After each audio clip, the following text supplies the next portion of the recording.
How should life be? Or what are the four wheels of life? How should life be, or what are the four fundamental wheels of life?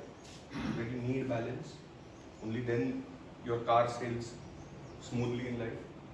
So can we simply say what is written in the Shastras as Dharma, Artha, Kama, Moksha, Arogyam, Mula, Uchchatam.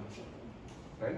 What fundamentally they are saying is these are four fundamental wheels of your life, and you need to maintain a perfect equilibrium in all these segments of your life. Okay?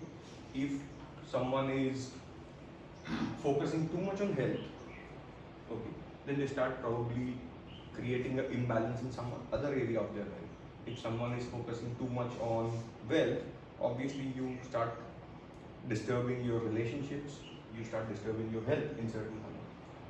If someone is excessively focused on spirituality or religion or whatever practice that they are in, that also again fundamentally somewhere starts disturbing other areas of their lives. And any type of imbalance will not allow you to really evolve and move forward. Okay? It is practically going away from what I call as your natural destiny. Okay. What is natural destiny? Taoistic masters describe this as a very beautiful one word called Wu Wei,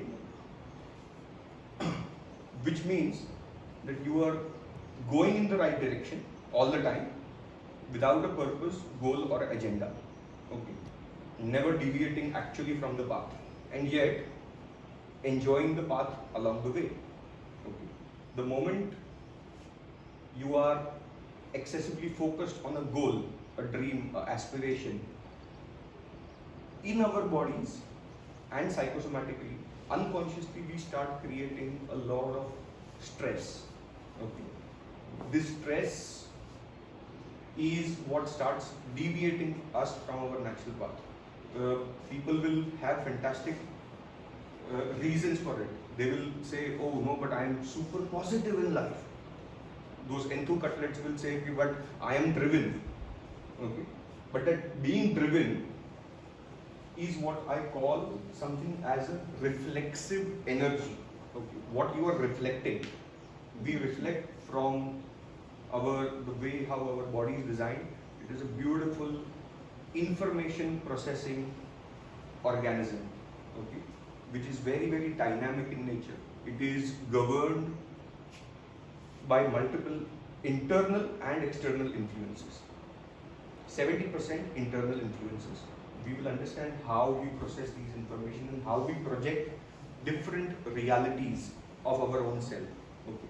So this projector, which we have different names like the third eye, or technically the neofrontal cortex. Okay. In Taoism it's called the third dantian. Okay. It's a type of a dantian.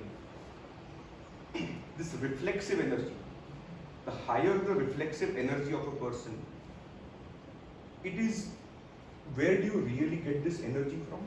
So can I say that you are expending your life force super fast by being driven? I'm not saying you don't have purpose. I'm not saying you don't have a goal. I'm not saying you should not go out and achieve great things in life.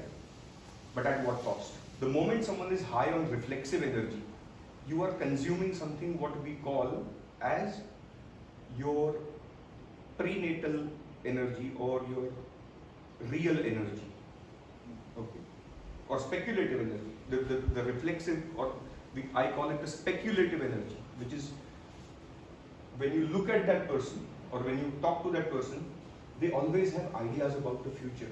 I want to do this, I want to do that, I want to achieve this, I have a plan to do so and so, and we have fantastic reasons.